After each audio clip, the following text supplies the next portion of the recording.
ଏଠି DC1 block 7ର unit 30 ସୃଜନଶୀଳତା ପୋଷଣ ନର୍ଚରିଂ କ୍ରିଏଟିଭିଟି। ଶିଶୁର ସୃଜନଶୀଳତା ପୋଷଣ ସମ୍ପର୍କରେ ଟିକେ ଆଲୋଚନା କରିବା। ସୃଜନଶୀଳ ଶିଶୁ କିଏ? ଏକଥା ଆଗରୁ ମଧ୍ୟ ସ୍ପଷ୍ଟ କରାଯାଇଛି। ଶିଶୁ ବହୁ ସମ୍ଭାବନାରେ ପରିପୂର୍ଣ୍ଣ। ଶିଶୁ ପାଖରେ ବହୁ ଗୁଣ ଅଛି। ଉପଯୁକ୍ତ ପରିବେଶ ଆଉ ପ୍ରୋତ୍ସାହନ ପାଇଲେ ଶିଶୁ ମଧ୍ୟରେ ଥିବା ସମ୍ଭାବନା ଗୁଡ଼ିକର ବିକାଶ ଘଟିଥାଏ। ତା ପାଇଁ ଗୋଟେ ଉପଯୁକ୍ତ ପରିବେଶ ଦରକାର। ଉପଯୋଗୀ ବାତାବରଣ ଅଭାବରୁ ଶିଶୁ ଦେହରେ ଯାହା ଶିଶୁ ମନରେ ତା ଶିଶୁ ପାଖରେ ଯେଉଁ ପ୍ରଚ୍ଛନ୍ନ ଭାବରେ ଯେଉଁ ପ୍ରତିଭା ସବୁ ଥାଏ ସେ ବିକଶିତ ହୋଇପାରେ ନାହିଁ। ତା ପାଇଁ ଏକ ଉପଯୁକ୍ତ ପରିବେଶ ଏବଂ ଉପଯୋଗୀ ବାତାବରଣ ଆବଶ୍ୟକ। ଏକଥା ସ୍ପଷ୍ଟ ଯେ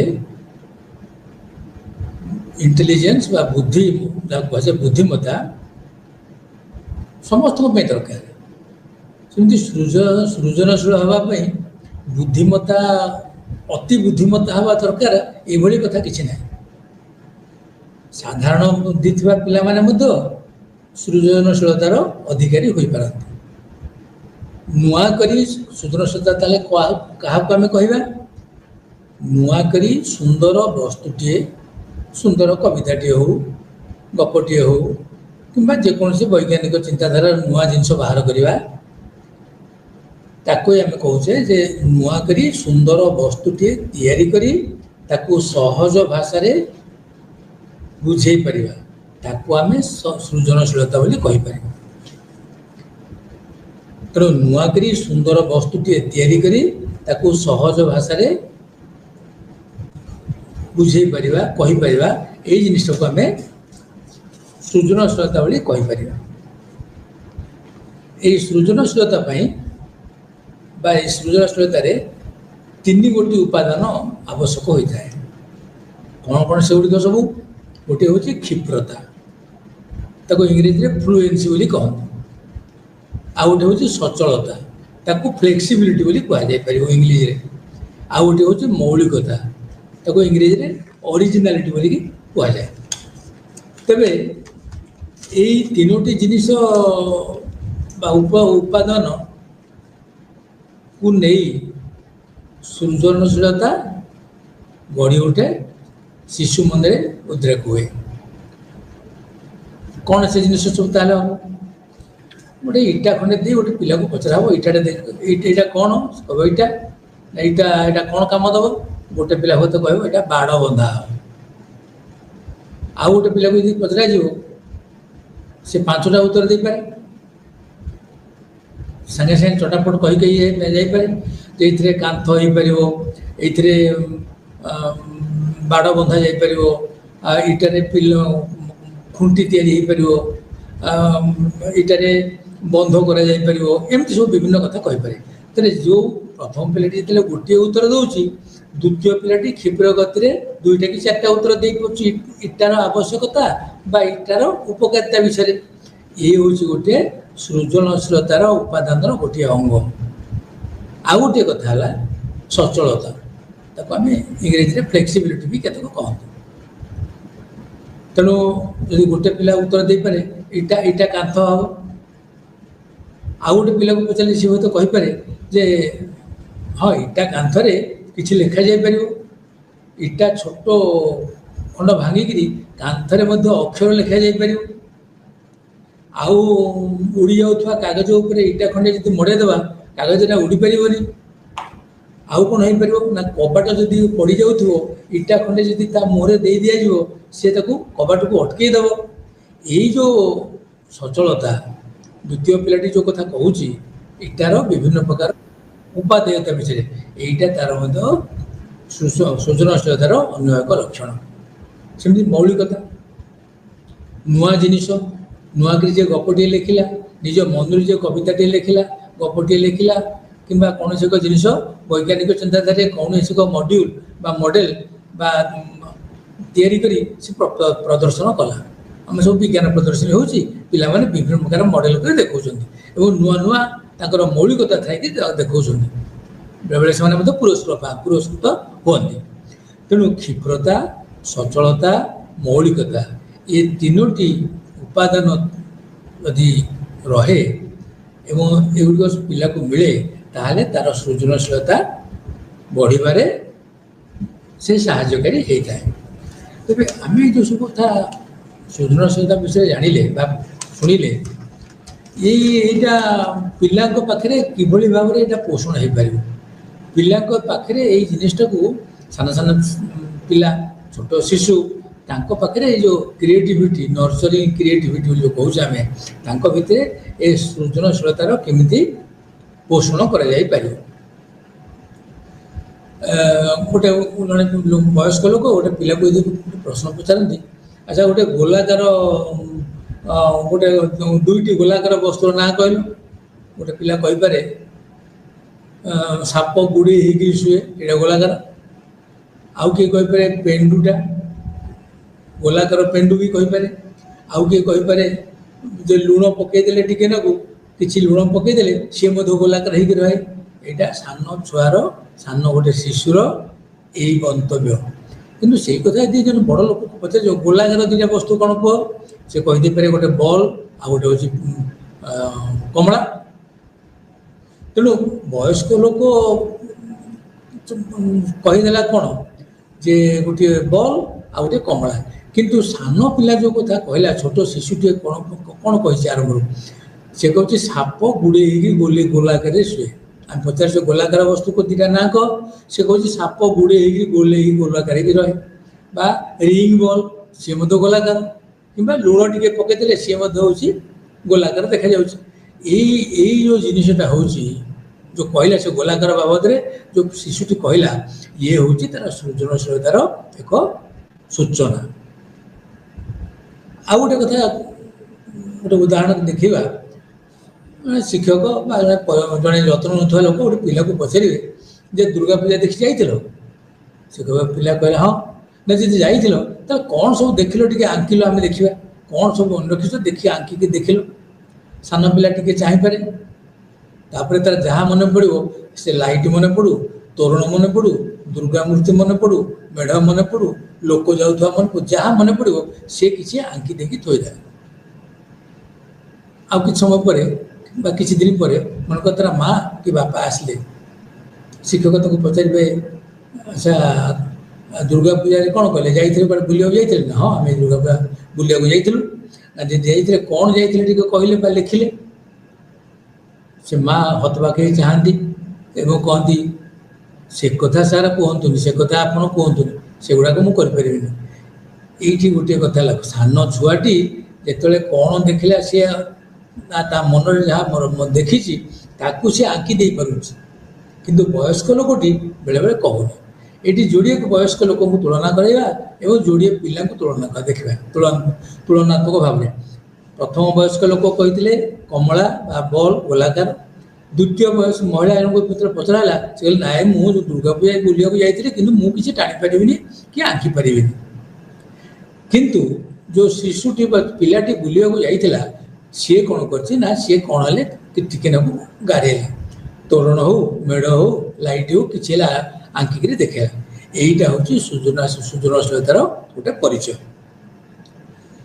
ହେଲେ ତେଣୁ ଆମେ ଏଠି ଟିକେ ଚେଷ୍ଟା କରିବା ଜାଣିବା ପାଇଁ ସୃଜନଶୀଳତାର ଅର୍ଥ କ'ଣ, ତାର ସଂଜ୍ଞା କ'ଣ, ଆଉ ଯତ୍ନ ଯେ ଛୋଟ ପିଲାଙ୍କର ଯତ୍ନ ଯିଏ ନେଉଥିବେ, ସେ ସାନ ପିଲାଙ୍କ ଭିତରେ ସୃଜନଶୀଳତାକୁ କେମିତି ପୋଷଣ କରିପାରିବେ, ଆଉ ପିଲାମାନଙ୍କ ଭିତରେ ସୃଜନଶୀଳତା ପୋଷଣ କରିବା ପାଇଁ କ'ଣ ସବୁ ନିୟମ ବା ଧାରା ବା କ'ଣ କ'ଣ ପଦ୍ଧତି ଆମେ ଅନୁସରଣ କରିପାରିବା, এই ବିଷୟରେ ଆମେ ଚେଷ୍ଟା କରିବା ଟିକେ ଟିକେ ଜାଣିବା ପାଇଁ। ତ ସୃଜନଶୀଳତା କ'ଣ ତାହେଲେ? ଅତି ସରଳ ଭାଷାରେ କହିବାକୁ ଗଲେ, ନୂଆ କରି ସୁନ୍ଦର ବସ୍ତୁଟିଏ, ସେ କଥା ହେଇପାରେ, ଲେଖା ହେଇପାରେ, ବୈଜ୍ଞାନିକ ମଡ଼େଲ ହେଇପାରେ, କିମ୍ବା ଆଉ ଯେକୌଣସି ଗୋଟେ କଣ୍ଢେଇ ହେଇପାରେ, ଗୀତ ହେଇପାରେ। ତେଣୁ ନୂଆ କରି ସୁନ୍ଦର ବସ୍ତୁଟିଏ ତିଆରି କରିବାକୁ ଆମେ ସୃଜନଶୀଳତା ବୋଲି କହିବା। ଆଗରୁ ଆମେ କହିଛେ ଯେ ତିନୋଟି ତାର ଉପାଦାନ ଥାଏ, କ୍ଷିପ୍ରତା, ସଚଳତା ଏବଂ ମୌଳିକତା। ଏଇ ଜିନିଷ ଥାଇ ସରଳ ଭାବରେ ଯିଏ ନୂଆ କଥା, ନୂଆ କବିତା ହଉ, ନୂଆ ଗୀତ ହଉ, ନୂଆ ଗପ ହଉ, ନୂଆ ସାହିତ୍ୟ ହଉ ବା ବୈଜ୍ଞାନିକ ମଡେଲ ହଉ, ଯେକୌଣସି ଜିନିଷ ନୁହେଁ ଯିଏ କରିପାରିଲା ସେଇଟାକୁ ଆମେ କହୁଛୁ ସୃଜନଶୀଳତା, ଇଂରେଜୀରେ କ୍ରିଏଟିଭିଟି ବୋଲି ଯାହା କୁହାଯାଏ।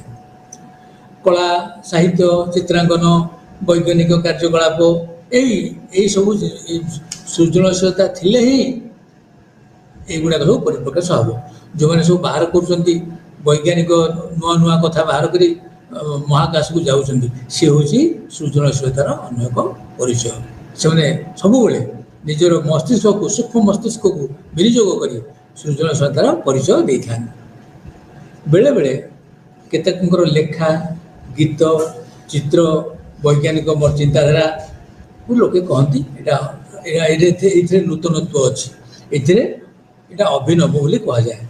କେତେକ କହନ୍ତି ସିଏ ବା କୁହନ୍ତି ସେ ଭଲ ଲେଖିଛି, ବା ଏ ମେଢ଼ଟା ଭଲ ହେଇଛି, ବା ସେ ଭଲ ଗୀତ ଗାଉଛନ୍ତି। ଆଉ ଏଇସବୁ ଜିନିଷ ଯେତେବେଳେ କୁହାଯାଏ ସେଗୁଡ଼ାକୁ ଆମେ କହିବା ସେଥିରେ ସୃଜନଶୀଳତାର ପରିଚୟ ଅଛି। ଆଉ ପିଲାମାନଙ୍କ ପାଖରେ ଏଇ ସୃଜନଶୀଳତାର ବହୁତ ଗୁଣ ଅଛି। ଆଚ୍ଛା, ଏଠି ପ୍ରଶ୍ନ ହେଉଛି ଲୋକମାନେ କ'ଣ ବା ପିଲାମାନେ କ'ଣ ସୃଜନଶୀଳ ହୋଇ ଜନ୍ମ ହୋଇଥାନ୍ତି କି? ନା ଏଇଟା ଉତ୍ତରାଧିକାରୀ ଭାବରେ ମିଳିଛି କି? ଏଇଟା କ'ଣ ବିରଳ ଉପହାର କି? ଏଇଟା କ'ଣ କେବଳ ପ୍ରତିଭାବାନ ଲୋକ ବ୍ୟକ୍ତିମାନଙ୍କ ପାଖରେ ଅଛି ଆଉ ଅନ୍ୟମାନଙ୍କ ପାଖରେ ଥାଏ ନା ନଥାଏ? ଆଉ ସାମାଜିକ ପରିବେଶ ସୃଜନଶୀଳତାକୁ ପୋଷଣ କରେ କି? ଏସବୁର କ'ଣ ଉତ୍ତର ଆମେ ଜାଣିବାକୁ ଚେଷ୍ଟା କରିବା। ଆଗରୁ ଆମେ କହି ରଖିଛେ ଜଣେ ପିଲା ଯେତେବେଳେ କୌଣସି ନୂଆ ଜିନିଷ ପ୍ରସ୍ତୁତ କରି ଅନ୍ୟମାନଙ୍କୁ ଦେଖାଏ ସେଇଟାକୁ ଆମେ ସୃଜନଶୀଳତା ବୋଲି କହୁଛେ। ସେଇ ଯେଉଁ ନୂଆ ଜିନିଷଟି ତିଆରି କରିକି ଦେଖେଇଲା, ଗୋଟେ ବୈଜ୍ଞାନିକ ମଡେଲ ଗୋଟେ ସେ ଦେଖେଇଲା, ବା ଗୋଟେ କବିତା ଲେଖିକି ଦେଖେଇଲା, ଅନ୍ୟମାନେ ବା କୌଣସି ଏକ ଜିନିଷ ଚିତ୍ର କରିକି ସେ ଦେଖେଇଲା। ବୟସ୍କ ଲୋକମାନେ ତାକୁ ପ୍ରଶଂସା କରିପାରନ୍ତି, ନ କରି ବି ପାରନ୍ତି। କିନ୍ତୁ ପିଲା ଯେଉଁ ଜିନିଷଟାକୁ, ଚିତ୍ରଟାକୁ ଆଙ୍କିଛି ବା କୌଣସି ଏକ ଅକ୍ଷରକୁ ଲେଖିଛି ବା ଚିତ୍ରାଙ୍କନ କରିଛି, ସେଇଟାକୁ ଆମେ ପ୍ରଶଂସା କରିବା ଦରକାର। କାରଣ ପିଲାର ଯେଉଁ ସ୍ତର, ସେଇ ସ୍ତରରେ କଥାଟାକୁ ବିଚାର କରିବା ଦରକାର। ଜଣେ ବୟସ୍କ ଲୋକ ତା ସ୍ତରରେ ଯେହେତୁ କଥାଟାକୁ ବିଚାର କରିବ, ଏଇଟା ଅସମାନତା ହେଇଗଲା ନା। ତେଣୁ ପିଲା ଯେତେବେଳେ କୌଣସି ଏକ କଥା ତିଆରି କରି ଦେଖାଏ ତାକୁ ଆମେ ପ୍ରଶଂସା କରିବା ଦରକାର ଏବଂ ସେଇଟା ତାର ସୃଜନଶୀଳତା ବୋଲିକି ଆମେ ଧରିବା। এই ସୃଜନଶୀଳତା ପାଇଁ ତାର କେତେକ ପ୍ରକୃତି ବି ଅଛି। ସୃଜନଶୀଳତା ସମସ୍ତଙ୍କ ପାଖରେ ଥାଏ, ସମସ୍ତଙ୍କ ପାଖରେ ଥାଏ। ତାକୁ ଯିଏ ବିନିଯୋଗ କରିବ, ତାକୁ ବ୍ୟବହାର କରିପାରିବ, ତାକୁ ସଦ୍ବ୍ୟବହାର କରିପାରିବ, ତାକୁ ଉତ୍ଥାପନ କରିପାରିବ, ସେ ସୃଜନଶୀଳ ହୋଇପାରିବ, ତାକୁ କ୍ରିଏଟିଭ ବୋଲି କୁହାଯାଇପାରିବ। ସୃଜନଶୀଳତା ଆସିପାରେ ଜନ୍ମଗତ ଆମେ ହେରିଡିଟିକି ଆମେ ମନା କରିଦେଇପାରିବାନି, କିନ୍ତୁ ବାହାରୁ ମଧ୍ୟ ସିଏ ବୋଥ ହେରିଡିଟି ଆଣ୍ଡ ଏନଭାରନମେଣ୍ଟ, ଜନ୍ମଗତ ଏବଂ ବାହାରୁ ମଧ୍ୟ ସିଏ ଆହରଣ କରିଥାଏ। ଆଉ ଗୋଟିଏ ତାର ପ୍ରକୃତି ହେଉଛି ନୂଆ ଜିନିଷ ସୃଷ୍ଟି କରିବା, ନୂଆ ନୂଆ ଜିନିଷକୁ ପ୍ରସ୍ତୁତ କରିବା। କବିତା ହଉ, ଗୀତ ହଉ, ଚିତ୍ର ହଉ, ଗୀତ ଗାଇବା ହଉ, ଗୀତ ଲେଖିବା ହଉ, ବା ବୈଜ୍ଞାନିକ ଚିନ୍ତାଧାରାରେ ଲେଖିବା ହଉ, ଯେଉଁମାନେ ସବୁ ଗବେଷଣା କରୁଛନ୍ତି, ବଡ଼ ଲୋକମାନେ, ସେ ତାଙ୍କ ଗବେଷଣାତ୍ମକ ପ୍ରବନ୍ଧ ହଉ, ନିବନ୍ଧ ହଉ, ଯେକୌଣସି ଜିନିଷ ନୂଆ ଭାବରେ କରିବାଟା ହେଉଛି ସୃଜନଶୀଳତା ପରିଚୟ। ଆଉ ମୁକ୍ତ ଚିନ୍ତନ, ସେ ଖୋଲା ମନରେ ସବୁ କଥା ଚିନ୍ତା କରିବା ସୃଜନଶୀଳତାର ଆଉ ଗୋଟେ ପ୍ରକୃତି। ସୃଜନଶୀଳତା ଆଉ ଗୋଟିଏ ପ୍ରକୃତି ହେଲା ଉତ୍ପାଦ ଏବଂ ପ୍ରକ୍ରିୟା, ପ୍ରୋଡକ୍ଟ ଆଣ୍ଡ ପ୍ରୋସେସ। ସିଏ କେତେକଙ୍କ ମତରେ ସୃଜନଶୀଳତାର ଇଏ ଏକ ଉତ୍ପାଦ, ଜିନିଷଟା ବାହାରିକି ଦେଖାଯାଉ। ଗୋଟେ ପିଠା ଜଣେ କରିଛି, ଯେକୌଣସି ପ୍ରକାର ଗୋଟେ ପିଠାକୁ କୁହାଯିବ, କାକରା ପିଠା ହଉ, ଆଡ଼ିସା ପିଠା ହଉ, ମଣ୍ଡା ହଉ, ଜଣେ ଯେ କଲା ସେଇଟା ତାର ସେଇ ଜିନିଷ ନୂଆ ଭାବରେ ସେ ଅନ୍ୟମାନେ ତ କରିଛନ୍ତି, କିନ୍ତୁ ଯେତେବେଳେ ଜଣେ ଲୋକ କଲା ସେଇଟା ତାର ସୃଜନଶୀଳତାର ପରିଚୟ ମଧ୍ୟ କଲା। ପ୍ରକ୍ରିୟା କ'ଣ? କେଉଁ ଧାରାରେ ସେ କଲା, କେଉଁ ପ୍ରୋସେସରେ ସେ କଲା, କେଉଁ ଧାରାରେ କଲା, ସେଇଟା ହେଉଛି। ତେଣୁ ସୃଜନଶୀଳତାର ଅନ୍ୟ ଏକ ପ୍ରକୃତି ହେଉଛି ସେ ଉତ୍ପାଦ ଏବଂ ପ୍ରକ୍ରିୟା। ସେଥିରେ ଟିକେ ଅହଂ ଭାବାତ୍ମକ କଥା ମଧ୍ୟ ଥାଏ, ଇଗୋ ଇନଭଲଭମେଣ୍ଟ। ଆଉ ହେଉଛି ସିଏ ଗୋଟେ ଧାରା ଏବଂ ତାର ମଧ୍ୟ ତାର ଏକ ପୂର୍ଣ୍ଣଚ୍ଛେଦ ବା ତାର ଏକ ମଧ୍ୟ ଶେଷ ଥାଏ। ଆଉ ସେଇଟା ହେଉଛି ତାର ବିବିଧ ଦିଗରୁ ମଧ୍ୟ ସୃଜନଶୀଳତା ପରିପ୍ରକାଶ ପାଇଥାଏ। ତାକୁ ମଲ୍ଟି ଡାଇମେନ୍ସନାଲ ବୋଲି କୁହାଯାଇପାରେ। ତାର ଚାରିଟା ପଦକ୍ଷେପ ଅଛି। ଇଂରେଜୀରେ ତାକୁ ସବୁ କୁହାଯାଏ ପ୍ରିପାରେସନ୍, ଇନକ୍ୟୁବେସନ୍, ଇଲୁମିନେସନ୍, ଭେରିଫିକେସନ୍। ପ୍ରସ୍ତୁତି, ଅଧିପାଳନ, ଉଜ୍ଜ୍ୱଳତା ଆଉ ସଠିକ ନିରୂପଣ। ଏହି ସ୍ତର ଦେଇକରି ସୃଜନଶୀଳତା ଯାଇଥାଏ। ତେବେ ଯଦି ଏହିସବୁ କଥା ଅଛି, ତାର କ'ଣ ସୃଜନଶୀଳତାର ଦୃଷ୍ଟିକୋଣ ତାହେଲେ କ'ଣ? ଏବଂ ସୃଜନଶୀଳତାର ଅର୍ଥ ସୃଷ୍ଟି କରିବା। ଡିକ୍ସନାରୀ ଅର୍ଥ ହେଉଛି ବା ଅଭିଧାନରେ କୁହାଯାଇଛି ସୃଜନଶୀଳତାର ଅର୍ଥ ହେଉଛି ସୃଷ୍ଟି କରିବା, ଚିନ୍ତା କରିବା, କଳ୍ପନା କରିବା, ନୂଆ କଥା ବାହାର କରିବା। ତେଣୁ ଏଇ ଯଦି ନୂଆ କଥା ସୃଷ୍ଟି କରିବା, କଳ୍ପନା କରିବା, ଚିନ୍ତା କରିବା, ଏସବୁ କଥା ଆସୁଛି, ତାହେଲେ ତାକୁ ଦୁଇଟି ଦିଗରୁ ବିଚାର କରିକି ସଂଜ୍ଞା ନିରୂପଣ ଆମେ କରିପାରିବା। ଗୋଟିଏ ହେଉଛି ଉତ୍ପାଦ ସୃଷ୍ଟି, ଆଉ ଅନ୍ୟଟି ହେଉଛି କାର୍ଯ୍ୟ ସୃଷ୍ଟି କରିବାର ପ୍ରକ୍ରିୟା। ଯେଉଁ ଜିନିଷଟା ସିଏ ପ୍ରସ୍ତୁତ କରିକି ବାହାରକୁ ଦେଖେଇଲା, ତାକୁ ପ୍ରଡକ୍ଟ ବୋଲିକି ଇଂରେଜୀରେ କୁହାଯାଇପାରିବ ଯେ ସେ ଉତ୍ପାଦ ସୃଷ୍ଟି। ଆଉ ଅନ୍ୟଟି ହେଉଛି ପ୍ରକ୍ରିୟା, କେଉଁ ଧାରାରେ ସେଇଟା କଲା। ତେଣୁ ଏ ଦୁଇଟି ଯାକ ଦୃଷ୍ଟିକୋଣରୁ, ଉତ୍ପାଦ ଦୃଷ୍ଟିକୋଣରୁ ଏବଂ ପ୍ରକ୍ରିୟା ଦୃଷ୍ଟିକୋଣରୁ ସୃଜନଶୀଳତାକୁ ବିଚାର କରାଯାଇପାରିବ। ଆମ ମନରେ, ଶିଶୁ ମନରେ ମଧ୍ୟ ଏକ ଉତ୍ପାଦ ସୃଷ୍ଟି କଥା ଥାଏ। ପିଲା ଯେତେବେଳେ ଗୋଟେ ପାଏ, ଅଟା ଚକଟା ହେଇଥିବା ଅଟା ଟିକେ ପାଏ ବା କିଛି କ୍ଲେ ମେଟେରିଆଲ, କ୍ଲେ ବା ମାଟି ଜିନିଷ କିଛି ପାଏ, ସେ ଗୋଟେ କିଛି ତିଆରି କରିବାକୁ, ନୂଆ କଥା କିଛି କରିବାକୁ ଚେଷ୍ଟା କରେ। ସେ ହାଣ୍ଡି ହଉ, କଳସ ହଉ, କି ଚାମଚ ହଉ, ସ୍କେଲ ହଉ, କି ଗୋଟେ ବାଡ଼ିଟେ ଭଳିଆ ହଉ, ସେଇ ଯେଉଁ ଜିନିଷଟା କଲା, ସେଇଟା ବାସ୍ତବରେ ସେଇଟା ତାର ଉତ୍ପାଦ, ସେଇଟାକୁ ସେ ତିଆରି କରିକି, ମାଟି ପୁଳାଏ ଥିଲା, ଓଦା ମାଟି ପୁଳାଏ ଥୁଆ ହେଇଥିଲା, ତାକୁ ଚକଟା ମାଟି, ତାକୁ ସେ ଯେତେବେଳେ ବାହାରକି ଦେଖେଇଲା, ସେଇଟା ହେଉଛି ତାର ଉତ୍ପାଦ, ପ୍ରଡକ୍ଟ। ଏବଂ ସେମିତି କବିତା, ଯେଉଁମାନେ ବଡ଼ ହେଲା ପରେ ସେ କବିତା ବା ଚିତ୍ର ବା ଗପ ବା ରୋଷେଇ ବା ଶିକ୍ଷାଦାନ, ଯେକୌଣସିରେ ନୂଆ ନୂଆ ଜିନିଷରେ ପାଠ ପଢ଼ାଇବା, ନୂଆ ଶୈଳୀରେ, ନୂଆ ଧାରାରେ ପଢ଼ାଇବାଟାକୁ ମଧ୍ୟ ଆମେ ସୃଜନଶୀଳତା ବୋଲି କହିବା। ଜଣେ କିଛି ନୂଆ ଜିନିଷ ତିଆରି କରି ଜଣେ ବନ୍ଧୁକୁ ଦେଖେଇଲେ, ବନ୍ଧୁ ତାକୁ ଦେଖିଲା ପରେ କହିବେ ଏଥିରେ ନୂଆ କଥା କ'ଣ ଅଛି, ଏମିତି ମୁଁ ଆଗରୁ ଦେଖିଛି। ଏଇଠି ପାର୍ଥକ୍ୟଟାକୁ ଲକ୍ଷ୍ୟ କରିବା କଥା। ଯିଏ ନୂଆରେ କବିତାଟିଏ ଲେଖିଛି, ସିଏ ତାର ମୌଳିକ ଚିନ୍ତାଧାରାକୁ ବ୍ୟବହାର କରି ତାର କ୍ଷିପ୍ରତା, ତାର ଚଞ୍ଚଳତା ଏବଂ ତାର ଅରିଜିନାଲିଟି ବା ମୌଳିକତାକୁ ମନରେ ଧରି ନିଜେ ସୃଷ୍ଟି କରିଛି। ସେଟା ତାର ସୃଜନଶୀଳତା। ଯେଉଁ ଲୋକ ଟିକେ ଦେଖାଗଲା, ସେ ଦେଖିବା କହିଲା କେମିତି ହେଇଛି ଟିକେ ଦେଖନ୍ତୁ, ସିଏ କିନ୍ତୁ ତାକୁ କ'ଣ କଲେ, ହୁଏତ ନାପସନ୍ଦ କରିପାରନ୍ତି, ସେ କହିବେ ଏତିକି ମୁଁ ଦେଖିଛି ଆଗରୁ, ଏତେ ନୂଆ କଥା କ'ଣ, ନୂଆ କଥା କ'ଣ ଅଛି, ନୂତନତ୍ୱ କ'ଣ ଅଛି। କିନ୍ତୁ ପ୍ରଥମ ବ୍ୟକ୍ତି ପାଖରେ, ପ୍ରଥମ ବ୍ୟକ୍ତି ଯେଉଁ ତାକୁ ପ୍ରଡ଼କ୍ଟ କରିକି ଯେଉଁ ପ୍ରୋସେସରେ ତିଆରିକି ଦେଖେଇଲେ, ସେଇଟା ହେଉଛି ତାଙ୍କ ପାଖରେ ସୃଜନଶୀଳତା ଥିବାରୁ ସେ ନୂଆ ଜିନିଷ ବା ନୂଆ କବିତା ବା ନୂଆ ବସ୍ତୁ ତିଆରି କରିଥିଲେ। ଏଥିରୁ ଜଣାପଡ଼ୁଛି, ଏଥିରୁ ଆମେ ଜାଣିପାରୁଛେ ଯେ ଗୋଟିଏ କାର୍ଯ୍ୟ ବା ଧାରଣା ବା ଚିନ୍ତାଧାରା ସୃଜନଶୀଳ ବୋଲି ବିବେଚନା କରାଯିବ ଯଦି ଏହା ସେହି ବ୍ୟକ୍ତି ପାଇଁ ଅଭିନବ ଅଟେ ଏବଂ ଯିଏ ଏହାକୁ ପ୍ରସ୍ତୁତ କରିଛନ୍ତି। ଆଗରୁ ଆମେ କହି ରଖିଛେ ଯେ ତିନିଟା ଜିନିଷକୁ ଧରି, ତିନିଟା ଜିନିଷ ଉପରେ ଆଧାରିତ କରି ସୃଜନଶୀଳତା ଯାଇଥାଏ। ସେଗୁଡ଼ିକ ହେଲା କ୍ଷିପ୍ରତା, ସଚଳତା ଏବଂ ମୌଳିକତା। ଏବଂ ଯିଏ ତିଆରି କରେ ତିନିଟା ଯାକ ଜିନିଷ ତା ପାଖରେ ଥାଏ, କ୍ଷିପ୍ରତା ଥାଏ, ଚଞ୍ଚଳତା ଥାଏ ଏବଂ ମୌଳିକତା ଥାଏ।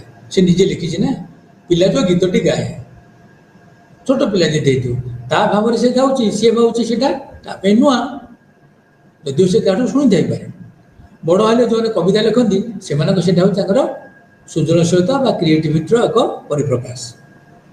ତେଣୁ ଇଏ ସୃଜନଶୀଳତା ପରିପ୍ରକାଶ ପାଇଁ ଉପଯୁକ୍ତ ପରିବେଶର ଆବଶ୍ୟକତା ଅଛି ଏବଂ ପରିବେଶ ଉପଯୁକ୍ତ ଥିଲେ ସୃଜନଶୀଳତାଟା ଶୀଘ୍ର ହୁଏ। ଆଉ ଆଗରୁ ଦୁଇଟା କଥା, ଏଇଥିରେ ଦୁଇଟା କଥା ଆସୁଛି। ଗୋଟିଏ ହେଲା ଜଣେ ବ୍ୟକ୍ତିକୁ ଦେଖେଇବା, ଜଣେ ବ୍ୟକ୍ତି ଯଦି ଗୋଟିଏ କବିତା ଲେଖିଛି ଏବଂ ନିର୍ଦ୍ଦିଷ୍ଟ ଭାବରେ ଜଣକ ପାଇଁ ଲେଖିଛି ବା ଗୋଟେ ବସ୍ତୁ ତିଆରି କରିଛି ଜଣକ ପାଇଁ କରିଛି, ତାହେଲେ ଏଇଟା ବ୍ୟକ୍ତି କେନ୍ଦ୍ରିକ ହେଇଗଲା। କିନ୍ତୁ ଯେଉଁମାନଙ୍କ ବୈଜ୍ଞାନିକ ମାନେ ଗୋଟେ ଗୋଟେ ଜିନିଷ ବାହାର କରୁଛନ୍ତି, ସେଇଟା ହେଉଛି କ'ଣ, ସମାଜର କଲ୍ୟାଣ ପାଇଁ। ଏ ଯେଉଁ ତାକୁ ଆମେ ସାମାଜିକ ସୃଜନଶୀଳତାକୁ ସାମାଜିକ ଦୃଷ୍ଟିକୋଣରେ ତାକୁ ବିଚାର କରାଯିବ। ଗୋଟେ ହେଉଛି ବ୍ୟକ୍ତିଗତ ଦୃଷ୍ଟିକୋଣ, ଆଉ ଗୋଟେ ହେଉଛି କୈନ୍ଦ୍ରିକ, ପରିବେଶ କେନ୍ଦ୍ରିକ ବା ସୃଜନଶୀଳତାର ସାମାଜିକ ଦୃଷ୍ଟିକୋଣ। ତେଣୁ ସୃଜନଶୀଳତାର ବ୍ୟକ୍ତିଗତ ଦୃଷ୍ଟିକୋଣ ରହିଛି, ତା ସହିତ ତା'ର ସାମାଜିକ, ଯିଏକି ସମଗ୍ର ମାନବ ସମାଜର କଲ୍ୟାଣ ପାଇଁ ବା ମାନବ ସମାଜର ଅବଦାନ ପାଇଁ ବ୍ୟବହୃତ ହୁଏ, ତାକୁ ଆମେ କହୁଛେ ସାମାଜିକ ଦୃଷ୍ଟିକୋଣରୁ ବିଚାର କରୁଛେ। ତେଣୁ ସୃଜନଶୀଳତାକୁ ଦୁଇ ପ୍ରକାର ହେବ, ସୃଜନଶୀଳତା ଦୁଇ ପ୍ରକାରକୁ ଦୃଷ୍ଟିରୁ ବିଚାର କରାଯାଏ। ଗୋଟିଏ ହେଉଛି ବ୍ୟକ୍ତି କେନ୍ଦ୍ରିକ, ଆଉ ଗୋଟିଏ ହେଉଛି ସାମାଜିକ କେନ୍ଦ୍ରିକ ସୃଜନଶୀଳତା। ଏ ତ ଆମେ ଆଲୋଚନା କଲେ ଉତ୍ପାଦ ବିଷୟରେ। ତେଣୁ ପ୍ରକ୍ରିୟା, ସୃଜନଶୀଳତାର ପ୍ରକ୍ରିୟା ଦୃଷ୍ଟିକୋଣ କ'ଣ, ତାହେଲେ କୌଣସି ବସ୍ତୁ ବା ଜିନିଷ ସୃଷ୍ଟି କଲାବେଳେ ଏଇଟା ପ୍ରକ୍ରିୟା ସମୟରେ ତିଆରି କରୁଥିବା ବ୍ୟକ୍ତି କ'ଣ ଅନୁଭବ କରନ୍ତି, ଶିଶୁ ହେଉ ବା ବ୍ୟକ୍ତି ହେଉ, ବଡ଼ ଲୋକ ବହୁତ ବଡ଼ ହେଇଗଲେ ସେ ବ୍ୟକ୍ତି ହେଇଯାଏ, କ'ଣ ଅନୁଭବ କରନ୍ତି, ତାହା ହେଉଛି ସୃଜନଶୀଳତାର ଅସଲ ରୂପ। କ'ଣ ସେ ଅନୁଭବ କରୁଛନ୍ତି, କ'ଣ ତା ମନରେ ତା'ର ସୂକ୍ଷ୍ମ ମସ୍ତିଷ୍କର ଚିନ୍ତାଧାରାକୁ ସେ ପରିପ୍ରକାଶ କରିବାକୁ ଚେଷ୍ଟା କରୁଥାନ୍ତି ନା, ସେଇଟା ହେଉଛି ସେଇ ଯେଉଁ ପ୍ରକ୍ରିୟା, ସେଇ ଯେଉଁ ଧାରା, ସେଇଟା ହେଉଛି ସୃଜନଶୀଳତାର ଅସଲ ସ୍ୱରୂପ। ଯଦି ଯିଏ ତିଆରି କରୁଛନ୍ତି ବା ତାକୁ ସୃଷ୍ଟିକର୍ତ୍ତା କୁହ କି ଯାହା ଆମର ଯିଏ ତିଆରି କରୁଛନ୍ତି, ଯଦି ସେ ସନ୍ତୋଷ ଅନୁଭବ କରୁଛନ୍ତି ଯେ ତେବେ ତାହେଲେ ସେ କାର୍ଯ୍ୟଟି ସିଏ ନିଜେ ନିଜେ ଖୁସି ହେଉଛନ୍ତି ତାକୁ ତିଆରି କରି, ତାକୁ ଆମେ ସୃଜନଶୀଳତା ବୋଲିକି କହିବା ବା କାମଟି ସୃଜନଶୀଳ, କ୍ରିଏଟିଭ। ତେଣୁ ଆଉ କ'ଣ ଘଟେ ନା, ସୃଜନଶୀଳତାରେ ପ୍ରକ୍ରିୟା ଦୃଷ୍ଟିକୋଣରୁ ଆତ୍ମ ଅଭିବ୍ୟକ୍ତିର ମୁଖ୍ୟ ଭୂମିକା ଥାଏ। ଆତ୍ମ ଅଭିବ୍ୟକ୍ତି ମାନେ ଇଂରେଜୀରେ ତାକୁ ସେଲ୍ଫ ଏକ୍ସପ୍ରେସନ୍, ଯେଉଁଟାକୁ ବ୍ୟକ୍ତି ପ୍ରକାଶ କରେ, ଆତ୍ମ ଅଭିବ୍ୟକ୍ତି, ସେଲ୍ଫ ଏକ୍ସପ୍ରେସନ୍ ଇଂରେଜୀରେ। ତା ନିଜର କଥାକୁ ସେ ପ୍ରକାଶ କରୁଛି। ବାହାରେ ପ୍ରକାଶ କରୁଛି, ଚିତ୍ର ମାଧ୍ୟମରେ ହଉ, ଲେଖା ମାଧ୍ୟମରେ, କହିବା ମାଧ୍ୟମରେ ହଉ, ନୂତନ ଢଙ୍ଗରେ କହିବା ହଉ ବା ଶିକ୍ଷଣ ମାଧ୍ୟମରେ ହଉ, ସେଇଟାକୁ ଏଇଥିରେ ଆତ୍ମ ଅଭିବ୍ୟକ୍ତି ନିଜର କଥାଟାକୁ ଯେଉଁ ସେ ପ୍ରକାଶ କରେ ନିଜସ୍ୱ ଢଙ୍ଗରେ, ସେଇଟାକୁ ଆମେ ସୃଜନଶୀଳତା, ସେଇଟା ହେଉଛି ମୁଖ୍ୟ ଭୂମିକା ସେଥିରେ ରହିଛି। ଏଥିରେ ଗୋଟେ କଥା କୁହାଯାଇପାରେ, ଉଦାହରଣ ସ୍ୱରୂପ ତିଆରି କରିବା ବିଭିନ୍ନ ପ୍ରକାର ସୁପ୍ ହଉ, ତରକାରୀ ହଉ, ପିଠା ହଉ, ଯେକୌଣସି ଜିନିଷ ରିସିପି ହଉ, ଯେକୌଣସି ତାକୁ ତୁମେ ଇଣ୍ଟରନେଟରୁ ଦେଖ କି କାହାଠୁ ଦେଖିକିରି ଶିଖ, ଦେଖି ଶିଖିଛ। ତିଆରି ଜଣେ ପିଲା ହଉ, ଜଣେ ବ୍ୟକ୍ତିକୁ ତିଆରି କଲେ, ଯେତେବେଳେ ସେ ତିଆରି କଲା, ସେଇଟା ହେଉଛି ତାର ସୃଜନଶୀଳତା। କାହିଁକିନା ସେ ନିଜେ ତା ଢଙ୍ଗରେ ତିଆରି କରିବାକୁ ଚେଷ୍ଟା, ସେ ଶୁଣିଛି, ଦେଖିଛି, କ'ଣ ଉପାଦାନ ତାର ଦରକାର ତାକୁ ଜାଣିଛି, ତାକୁ ସେ ବ୍ୟବହାର କରିଛି ତାର ନିଜର ଚିନ୍ତାଧାରାକୁ, ନିଜର ମସ୍ତିଷ୍କ ସୂକ୍ଷ୍ମ ଚିନ୍ତାଧାରାକୁ ବ୍ୟବହାର କରି ସେ ତାକୁ ବ୍ୟବହାର କରି ତିଆରି କରିଛି, ସୁପ୍ ତିଆରି କରିଛି ବା ପିଠା ତିଆରି କରିଛି। ସେମିତି ଡ୍ରେସ୍ ହେବ, ଡ୍ରେସ୍ ତିଆରି କରିବା, ପିଲାମାନେ ଯେଉଁ କଣ୍ଢେଇ ତିଆରି କରନ୍ତି ତାଙ୍କ ଢଙ୍ଗରେ ସେ ଦେଖିଛନ୍ତି। କଣ୍ଢେଇ କ'ଣ? କଣ୍ଢେଇର ହାତ ଥାଏ, କଣ୍ଢେଇର ଗୋଟେ ମଣିଷର ହାତ ଅଛି, ଗୋଡ଼ ଅଛି, ମୁହଁ ଅଛି, ଶରୀର ଅଛି, ତାକୁ ମଧ୍ୟ ସେ କଣ୍ଢେଇର ବିଭିନ୍ନ ଅଂଶକୁ ଯୋଡ଼ିକିରି ତାକୁ ତିଆରି କରିବାକୁ ଚେଷ୍ଟା କରେ। ପିଲାମାନେ ବ୍ଲକ ମଧ୍ୟ ସେମିତି କରିବାକୁ ଚେଷ୍ଟା କରିଥାନ୍ତି। ତେଣୁ ଆଉ ନୂଆ ନୂଆ ଜିନିଷ କରିବା ପାଇଁ ସେମାନେ ଚେଷ୍ଟା କରିଥାନ୍ତି। ଗୋଟେ ପଜଲ ବକ୍ସ ତାକୁ ଦେଲେ ସେ ତାକୁ ପ୍ରଥମେ ଗୋଳମାଳିଆ କରିବ, ଘାଟି ଘୁଟି ଦେବ, ତାପରେ ତାକୁ ସଜାଇବାକୁ ଚେଷ୍ଟା କରିବ। ଆଲଫାବେଟ୍ ଯଦି ମିଶେଇକି ଦେଇଦେବ, ତାହେଲେ ତାକୁ ମଧ୍ୟ ତା ନିଜସ୍ୱ ଢଙ୍ଗରେ କେଉଁଟା ଲାଗିଲେ ସଜାଇବାକୁ ଚେଷ୍ଟା କରିବ। ଯଦି ବିଭିନ୍ନ କଲର୍ର ଖେଳନା ଜାତୀୟ ଜିନିଷ ତାକୁ ଦିଆଯିବ, ତାହେଲେ ସେସବୁ ଦୁଇ ପ୍ରକାର କରିପାରେ। ଏକା ପ୍ରକାର କଲର୍କୁ ରଖିବ ଗ୍ରୁପ୍ କରିକିରି ଅଲଗା ଅଲଗା, ଏବଂ ବିଭିନ୍ନ କଲର୍କୁ ମିଶାଇକିରି ଏକ ନୂଆ ପ୍ରକାର ଡିଜାଇନ୍ କରିବାକୁ ମଧ୍ୟ ସେ ଚେଷ୍ଟା କରିପାରେ। ଏଇଟା ହେଉଛି ତା'ର ସୃଜନଶୀଳତାର ପରିଚୟ। ତେଣୁ ନୂଆ ଜିନିଷକୁ ଆବିର୍ଭାବ ଉଦ୍ଭାବନ କରିବା, ତାକୁ ଆବିଷ୍କାର କରିବା, କୌଣସି ଜିନିଷ କରିବା ପାଇଁ, ଏଇଟା ହେଉଛି ତା'ର ସୃଜନଶୀଳତାର ପରିଚୟ।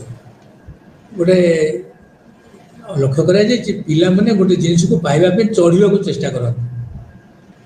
ଖଟ ଧରିକିରି କୌଣସି ଟୁଲ୍ ପକେଇକି ସେ ଦେଖନ୍ତି ସେ ଉପରେ ଗୋଟେ ଜିନିଷ ଅଛି, କେମିତି ଆଣିବେ।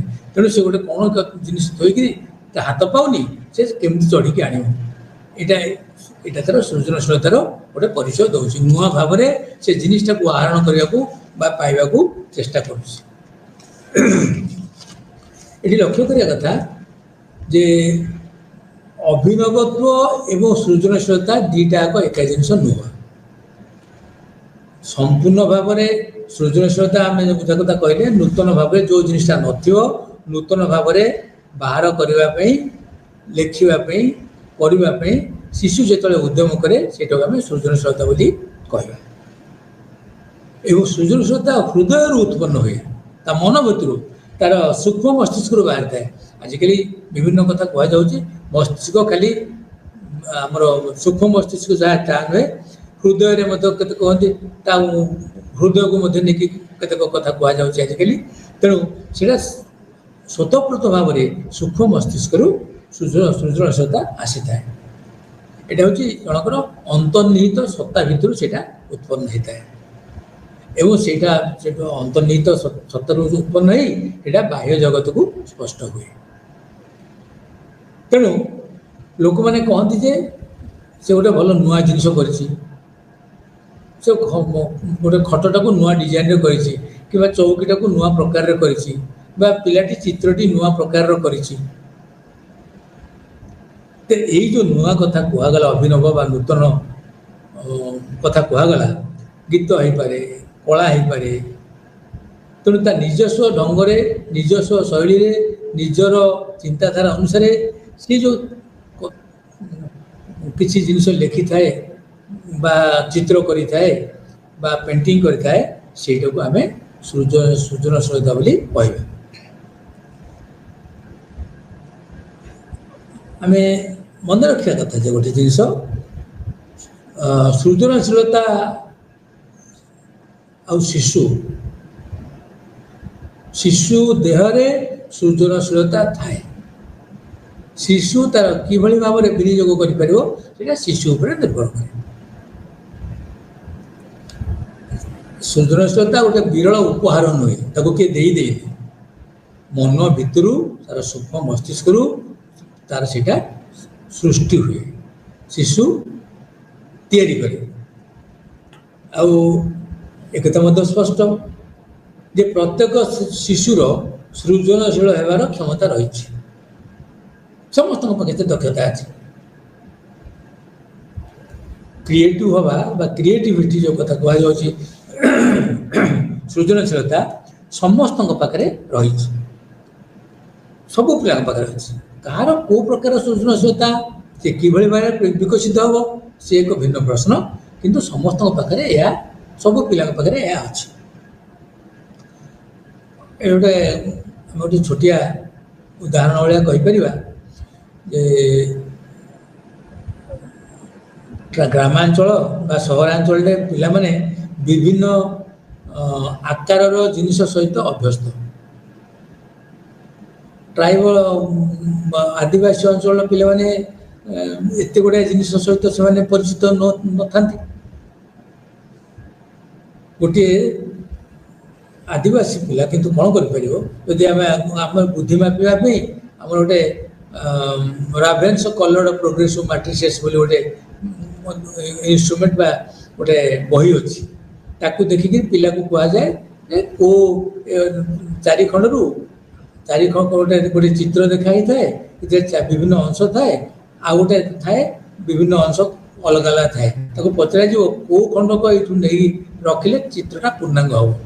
ସହରର ପିଲା ବା ଗ୍ରାମାଞ୍ଚଳର ପିଲା ସହଜରେ ତାକୁ କହିଦେଇପାରେ, କିନ୍ତୁ ଆଦିବାସୀ ପିଲା ହୁଏତ ସେଇଟା କହିନପାରେ, କହିପାରେ କହିବି ନପାରେ।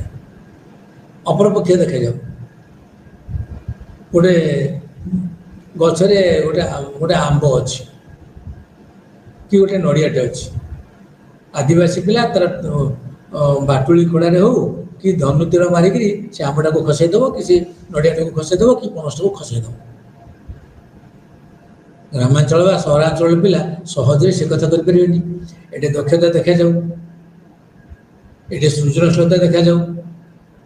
ସେଠି ତାର ଆମେ ଗୋଟେ ପରିବେଶ ତାକୁ ସୁଯୋଗ ମିଳିନି, ତେଣୁ ହୁଏତ ଆଦିବାସୀ ଅଞ୍ଚଳର ପିଲାଟି ସେତିକି ଭାବରେ ସୃଜନଶୀଳତାର ପରିପ୍ରକାଶ ଘଟିପାରିଲେ ନହେଇପାରେ। ଏବଂ ଉପଯୁକ୍ତ ପରିବେଶ ପାଇକିରି ଅନ୍ୟ ଅଞ୍ଚଳରେ ଥିବା ପିଲାଟି ହୁଏତ ଚିତ୍ରର ପ୍ରକୃତି ତାକୁ ଦେଖିକିରି ବିଭିନ୍ନ କଥା କହିଦେଇପାରେ। ତେଣୁ ସୃଜନଶୀଳତାର ପରିପ୍ରକାଶ ପାଇଁ ପରିବେଶ ନିହାତି ଆବଶ୍ୟକ। ଆଉ ଏକଥା ମଧ୍ୟ ସ୍ପଷ୍ଟ ଯେ ପ୍ରତ୍ୟେକ ଶିଶୁର ସୃଜନଶୀଳ ହେବାର କ୍ଷମତା ରହିଛି, କିଏ ତାକୁ କିଭଳି ଭାବରେ ବିନିଯୋଗ କଲା। ବାପା ମା ଯଦି ଘରେ ପିଲା ସହିତ କଥାଭାଷା ହେବେନି, ପିଲାର କଥୋପକଥନ ଶୈଳୀ ବଢ଼ିବ କେମିତି? ହେଇପାରିବନି। ପିଲା ଯଦି ବାପା ମା ଯଦି ଗୀତ ଗାଉଥିବେ, ପିଲା ମଧ୍ୟ ଗୀତ ଗାଇବାକୁ ଚେଷ୍ଟା କରିବ। ବାପା ମା ଯଦି କିଛି ଲେଖିବାକୁ ଚେଷ୍ଟା କରିବେ, ଗୋଟେ ପରିବେଶ ସୃଷ୍ଟି କରିବେ, ଶୈକ୍ଷିକ ପରିବେଶ ସୃଷ୍ଟି କରିବେ, ତାହେଲେ ପିଲା ମଧ୍ୟ ବହୁତ କଥା ଶିଖିପାରିବ। ଏବଂ ଏଥିରେ ଜାଣିବା କଥା ଯେ ପରିବେଶ ମୁଖ୍ୟ ଭୂମିକା ଅଛି। ଯିଏ ପିଲାର ଯତ୍ନ ନେଉଛନ୍ତି, ବାପା ମା ହୁଅନ୍ତୁ, ଭାଇ ଭଉଣୀ ହୁଅନ୍ତୁ, ପରିବାର ବର୍ଗ ହୁଅନ୍ତୁ, ବା ସେବା ଯିଏ ଯତ୍ନ ନେଉଛି ସିଏ ହୁଅନ୍ତୁ, ଏକ ସୁସ୍ଥ ପରିବେଶ ଯୋଗାଇବାକୁ, ସାମାଜିକ ପରିବେଶ ଶିଶୁଟିକୁ ଯୋଗାଇବାକୁ ଆବଶ୍ୟକତା ରହିଛି। ପିଲାମାନେ ସ୍ୱାଭାବିକ ଭାବରେ କୌତୂହଳୀ,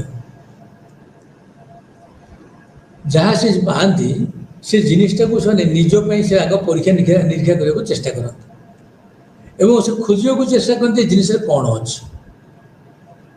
ହୁଏତ କଣ୍ଢେଇଟେ ପାଇଲେ ତାକୁ ଦେଖିବାକୁ ଚେଷ୍ଟା କରନ୍ତି, ତାକୁ ପରୀକ୍ଷା ନିରୀକ୍ଷା କରି ତାକୁ ମୋଡ଼ିବାକୁ ଚେଷ୍ଟା କରନ୍ତି, ତାକୁ ଭାଙ୍ଗିବାକୁ ଚେଷ୍ଟା କରନ୍ତି, ବା ତାକୁ ଖୋଲିକିରି ପୁଣି ଯୋଡ଼ିବାକୁ ଚେଷ୍ଟା କରନ୍ତି।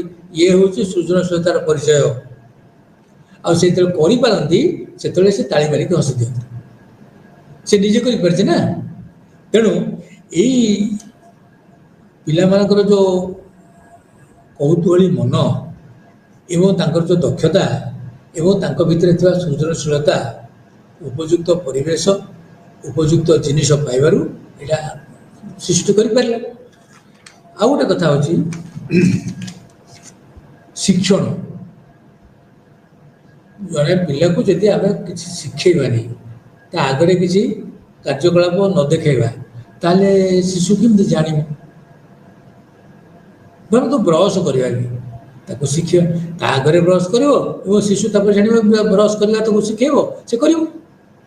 ତେବେ ଶିକ୍ଷଣ ପ୍ରକ୍ରିୟା ସମୟରେ ଶିଶୁର ଚିନ୍ତାଧାରା ଯେତେବେଳେ ଧରନ୍ତୁ ଗୋଟେ ଉତ୍ତପ୍ତ ଜିନିଷ ଗୋଟେ ଅଛି, କପ୍ରେ ଥୁଆ ହେଇଛି, ଟିକେ ଉତ୍ତପ୍ତ ଅଛି, ଗରମ ଅଛି, ତାକୁ ଯଦି ଛୁଇଁଦେଲା ତା ହାତ ଚାଉଁ କିନି ଲାଗିଯିବ, ତାହେଲେ ସିଏ ଜାଣିଲା ଯେ ଏଇ ଜିନିଷକୁ ମୁଁ ଛୁଇଁବି, ଏଇଟା ଗରମଟା।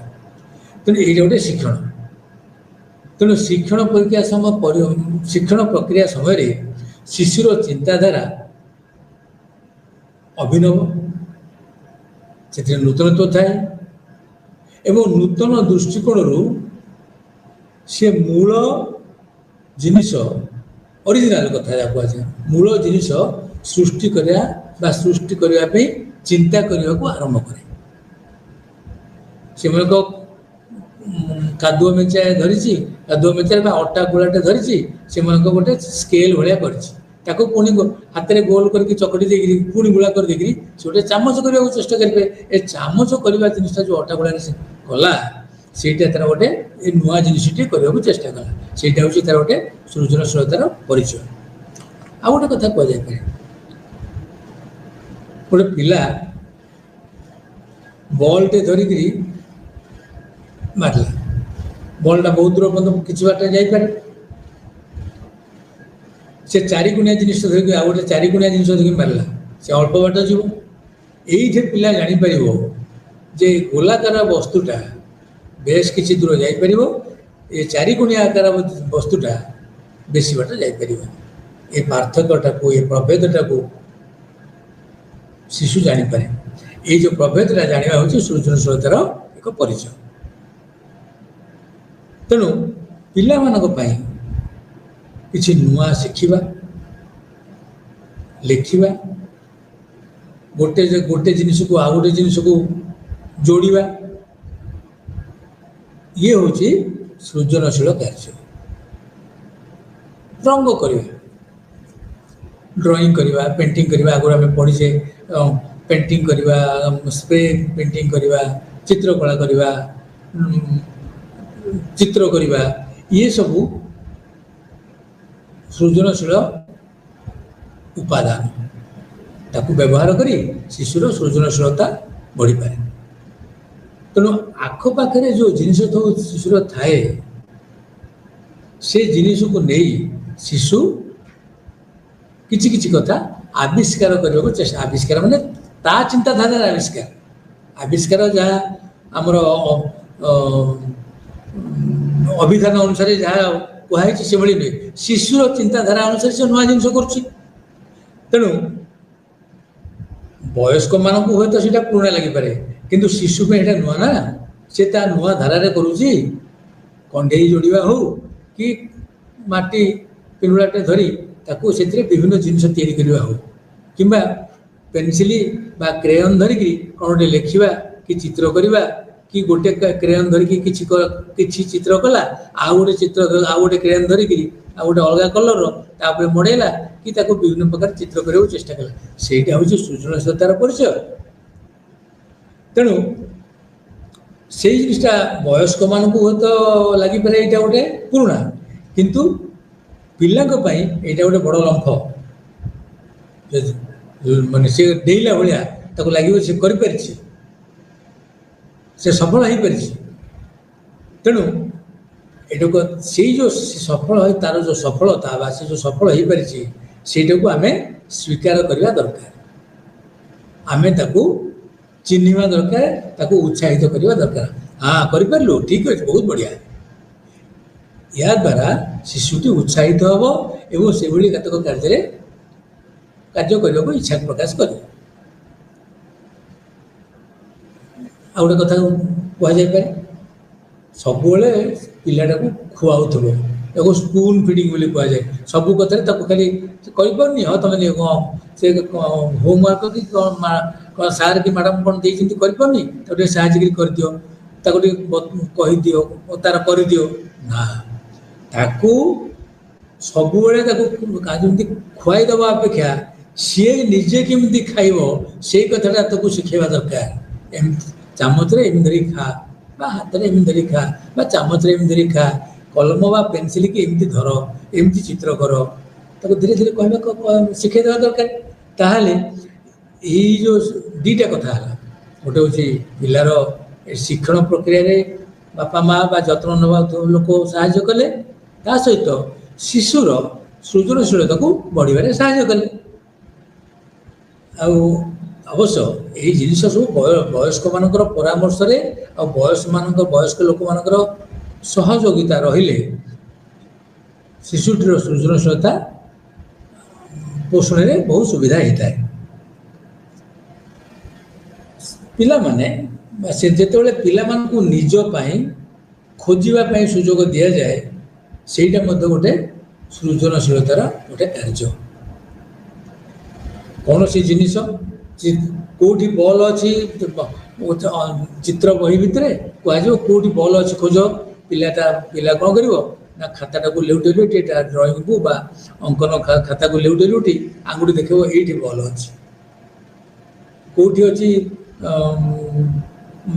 ଝିଅ କଣ୍ଢେଇଟା କେଉଁଠି ଅଛି ବା ପୁଅ କଣ୍ଢେଇଟା କେଉଁଠି ଅଛି ଦେଖେଇଲେ ଶିଶୁ ତାର ଲେଉଟେଇକି ଦେଖେଇବ।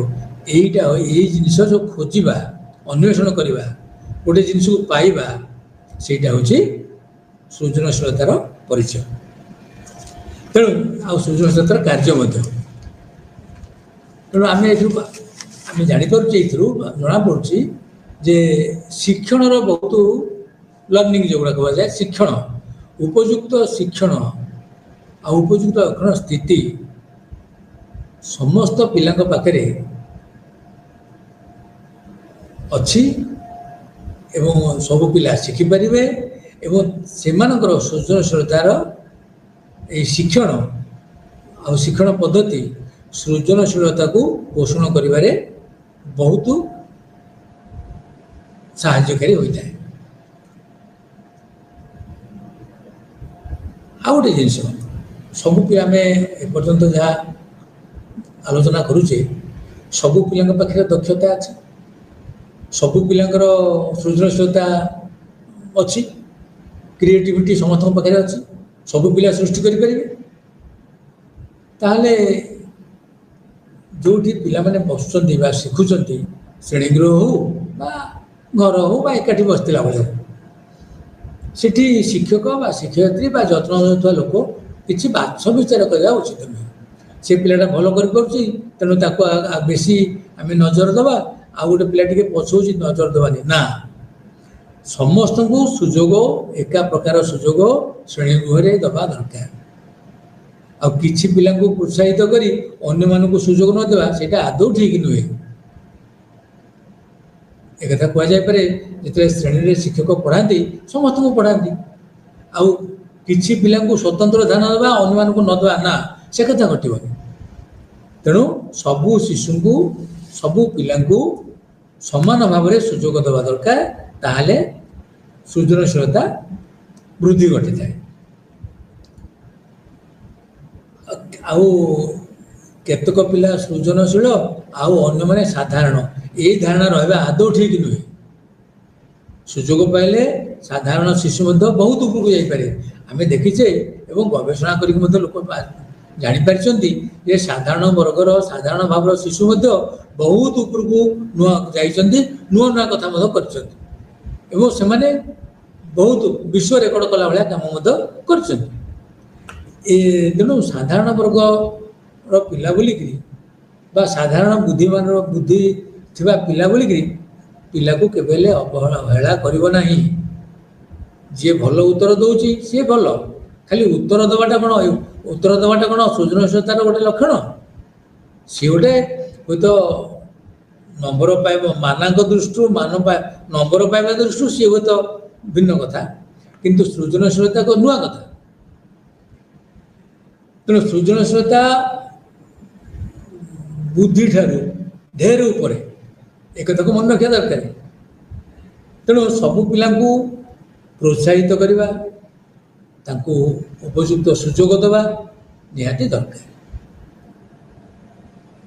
प्रत्येक पिला मनरे मध्य थिबा अनन्य उत्कर्ष आभ्यंतरीण सामर्थ्य को चिन्हट करने को प्रतिश्रुतिबद्ध होगा पड़ो एवं ए शिक्षकंकर गुरुत्व महत्वपूर्ण भूमिका रही। प्रत्येक पिला मनरे मध्य लुचिकी बहु जिन रही बहु गुण उत्कर्षता आभ्यंतरीण सामर्थ्य ता भितर बहुत बहुत गुण अच्छी कौन कौन से करें एवं से जिनिस को चिन्हवा पड़ो से जो सामर्थ्य तार अच्छी से सामर्थ्य को चिन्ह आम ताको व्यवहार करने सुजोग देले सेटा सृजनशीलता को आहरी पोषण भल पोषण कर। आ गोटे कथा आउ केतक जिनस को आम ध्यान में रखा उचित कौन से गुड़िक सब तेणु श्रेणी गृह जो सब पिला बसती से मन रखा दरकार ध्यान देवा उचित जे सबू पिला सृजनशील होता सबू पिला को समान प्रकार सुजोग देवा दरकार। सृजनशीलता कार बेसी हो पारे कार कम हो पारे से एक भिन्न कथा किंतु सबू पिला माने सबू पिला सृजनशील होता। सृजनशीलता केवल चित्रकला आ भल गीत गाइबा या भितर सीमित नुह से किसी तैयारी करवा मॉडल करवा नुआ नुआ जिनस करवा नुआ प्रकार उत्तर को दबा ये सृजनशीलतार गोटे लक्षण।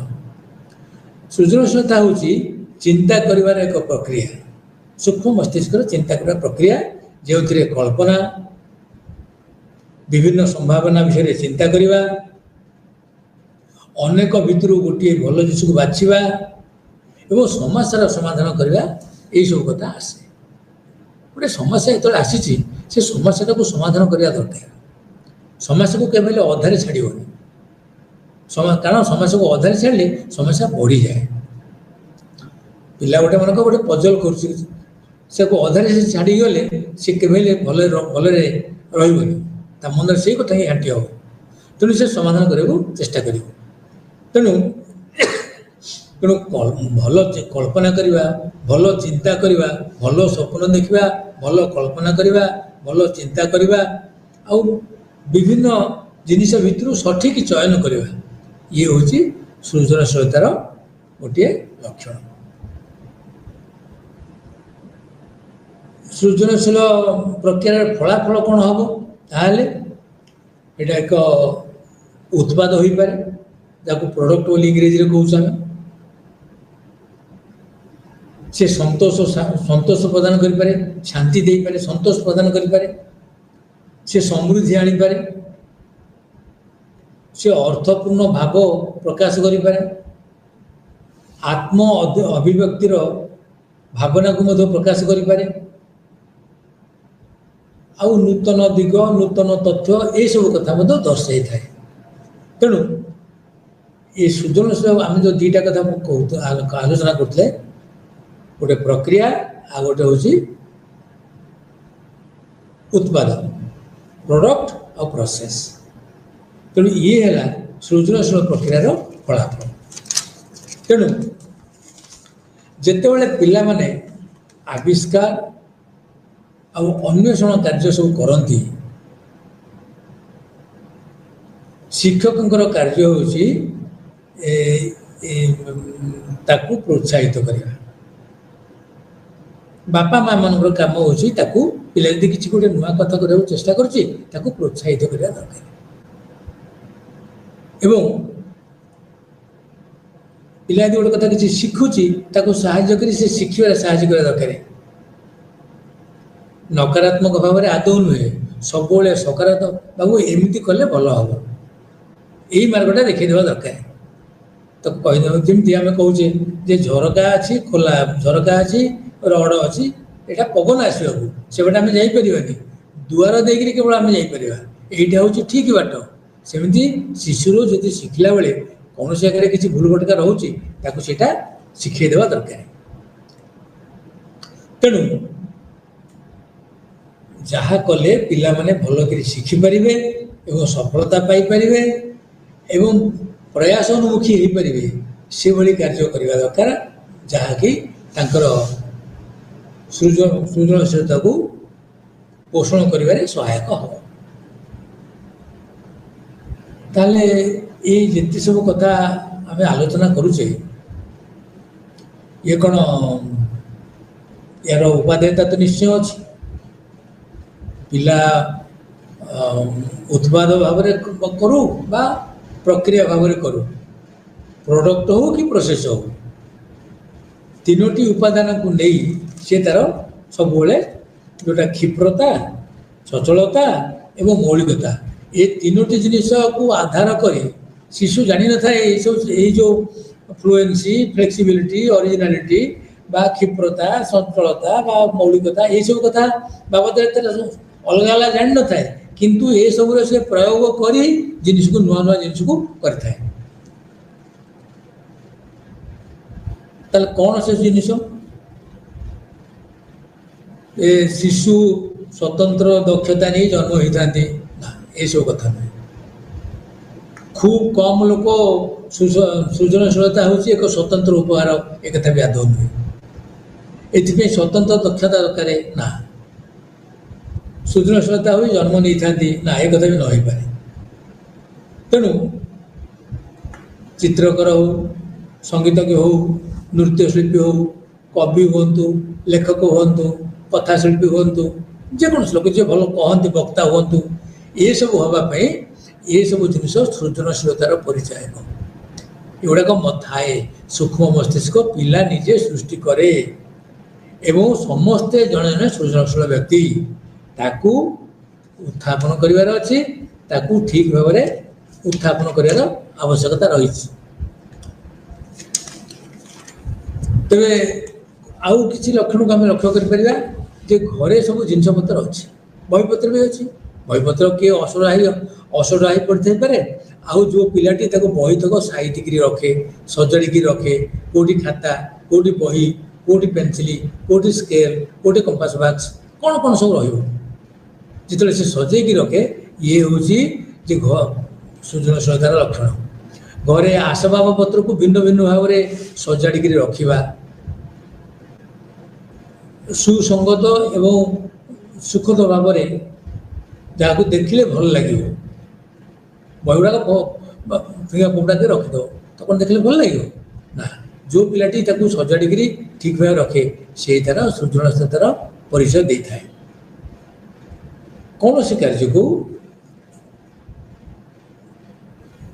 ଆଗରୁ ଆମେ କହିଛେ କଥା, କୌଣସି କାର୍ଯ୍ୟକୁ ସହଜ, ସରଳ ଏବଂ ଆକର୍ଷଣୀୟ କରିବାର ଉପାୟ ଚିନ୍ତା କରିବା ହେଉଛି ସୃଜନଶୀଳତାର କାର୍ଯ୍ୟ। ସେମିତି ସୃଜନଶୀଳତାକୁ ପୋଷଣ କରିବାର ଆବଶ୍ୟକତା ରହିଛି। ତାକୁ ଅସ୍ୱୀକାର କରିବାନି, ସମାଲୋଚନା କରିବାନି କି ଆଧିପତ୍ୟ ବିସ୍ତାର କରି ତାକୁ ଧ୍ୱଂସ କରିବାକୁ ଚେଷ୍ଟା କରିବାନି। କାହିଁକି ପିଲା ଯେତେବେଳେ ଗୋଟିଏ କଥା ତିଆରି କରୁଛି, ଚିତ୍ର ହେଉ ବା ଚିତ୍ରକଳା ହେଉ ବା ଗୋଟେ ଗୀତ ଗାଉଛି, ଯାହା କିଛି କରୁଛି, ସେ ଲେଖୁଛି କିଛି, ତାକୁ ନକାରାତ୍ମକ ଭାବରେ କେବେ ହେଲେ ଆମେ କହିବା ନାହିଁ। ତେଣୁ କୁହାହେଇଛି ତାକୁ ଅସ୍ୱୀକାର, ତାକୁ ମନା କରିବାନି, କରୁଛୁ ଭଲ କରୁଛୁ, ଆଉ କହିବା ନା ନା କିଛି ଏଇଟା ଫିଙ୍ଗି ଫୋପାଡ଼ି ଦେ, କ'ଣ ଏଇଟା କିଛି ନା, ଏଇଭଳିଆ କଥା କେବେ କହିବାନି।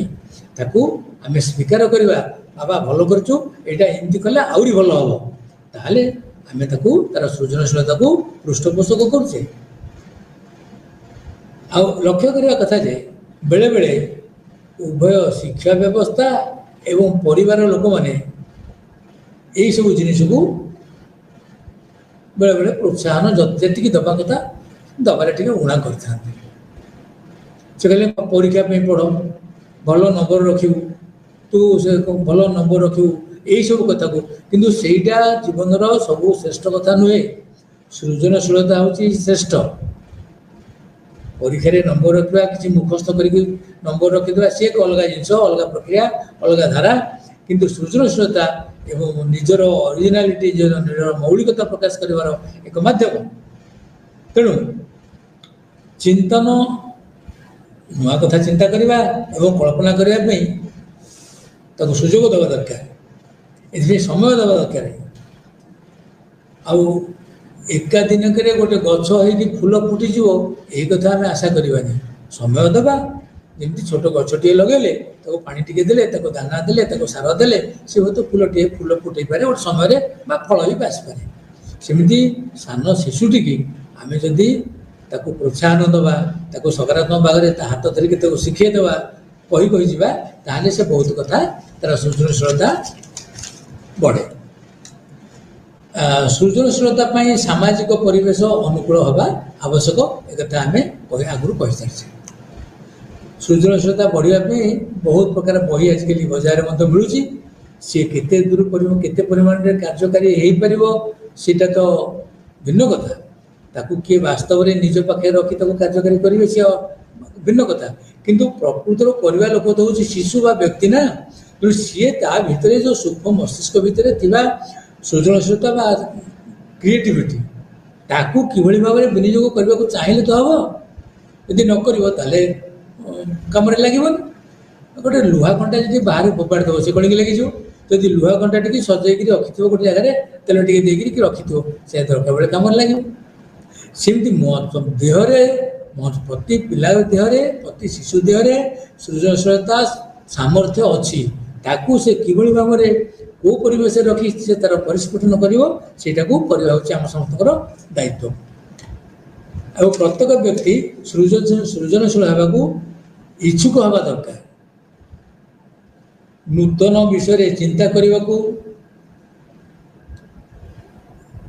भाविबा पड़ो एवं ताकू प्रकाश करने को पड़ो तेणु अभिनव विचार निर्दिष्ट समय सीमा भितर विचार जत्नशील योजना एवं एकाग्र चिंताधारा सकारात्मक भावधारा ये सब गुड़ी को प्रोत्साहित कले सृजनशीलतार पोषण निश्चय घटे ताको नर्चरिंग इनवल्नरेबिलिटी आम कहे से सृजनशीलता को भल पोषण हो पार आ जड़े व्यक्ति जे नूतन परामर्श को जड़े गोटे नुआ परामर्श बा नुआ चिंताधारा को जे विरोध कर सृजनशीलता हबार आशा कम से बाट बंद हो जाए तेणु सामाजिक परिवेश एवं व्यक्तिर व्यक्तित्व सृजनशीलतार पोषण कर मूल उत्स एवं